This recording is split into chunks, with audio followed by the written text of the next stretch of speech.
पहला मुद्दा तो यही है कि यति नरसिम्हानंद जिस तरीके से बयान पैगंबर मोहम्मद सल्लल्लाहु ताला अलैहि वसल्लम के शान में गुस्ताखी कर रहा है, आपत्तिजनक है। इसको कैसे देख रहे हैं आप? और पहला ट्वीट तो आप ही की तरफ से आया है, उसके बाद तो बहुत सारी पार्टियां, चंद्रशेखर आजाद हैं, समाजवादी हैं, सब मैदान में आ गए, लेकिन पहला ट्वीट आपका था। देखिए, यति नरसिम्हानंद सरस्वती हम्म। ये निहायत ही गंदा किस्म का आदमी है और ये पहला स्टेटमेंट नहीं है। इसके पहले इसी तरीके के स्टेटमेंट में ये जेल जा चुका है, लेकिन चूंकि यूपी गवर्नमेंट की सरपरस्ती है तो इसको बेल मिल गई, ये बाहर आ गया और आए दिन ये मजहब इस्लाम के बारे में, हमारे प्रॉफिट मोहम्मद सल्लल्लाहु अलैहि वसल्लम के बारे में ये नाजेबा गुफ्तगू करता है। लेकिन अफसोस इस बात का है कि उत्तर प्रदेश में जिन लोगों ने मुस्लिम समाज के वोटों की बदौलत एक बार नहीं 4 बार सत्ता में रहे, ये खामोश क्यों?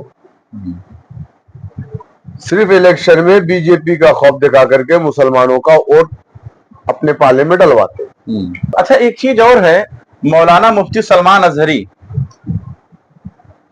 सिर्फ 2 अशआर उनके पढ़ने थे और उन्हें हिरासत में लेकर जेल भेज दिया गया, और वहीं यति नरसिम्हानंद जो है वो लगातार विवादित बयान दे रहा है, उसकी गिरफ्तारी नहीं हो रहा। बड़े अफसोस की बात है कि जिस देश में आज सत्ता पक्ष हो या विपक्ष हो संविधान की बात करता है, उसी देश में सत्ता पक्ष और विपक्ष दोनों संविधान का मजाक उड़ाते, संविधान की धज्जियां उड़ाई जा रही। एक देश 2 समुदाय तो अलग अलग कानून कैसे हो गए?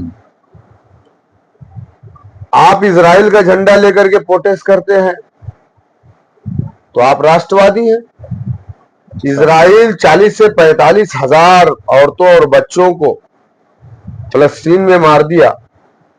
अगर हम उसके आतंकवाद के खिलाफ फलस्तीन का झंडा लेकर के उसकी हिमायत की बात करते हैं और अपने भारत सरकार से कहते हैं कि आप इजराइल को रोकिए कि वो मुसलमानों का नरसंहार ना करे, बच्चों और औरतों को ना मारे, तो हमारे ऊपर केस बुक होता है। तो इस एक देश में 2 तरीके के कानून। चाहते क्या हैं आप? यति नरसिम्हानंद के खिलाफ क्या चाहते हैं आप? हमने कल अपना वीडियो जारी करके अपना स्टेटमेंट दिया कि इस शख्स की जगह जेल है। ये शख्स अगर बाहर रहेगा तो बाहर की फिजा गंदी होगी। ये शख्स एक अच्छे समाज के लिए खतरा है। इस शख्स की वजह से पूरे भारत का माहौल खराब हो रहा है। चलिए।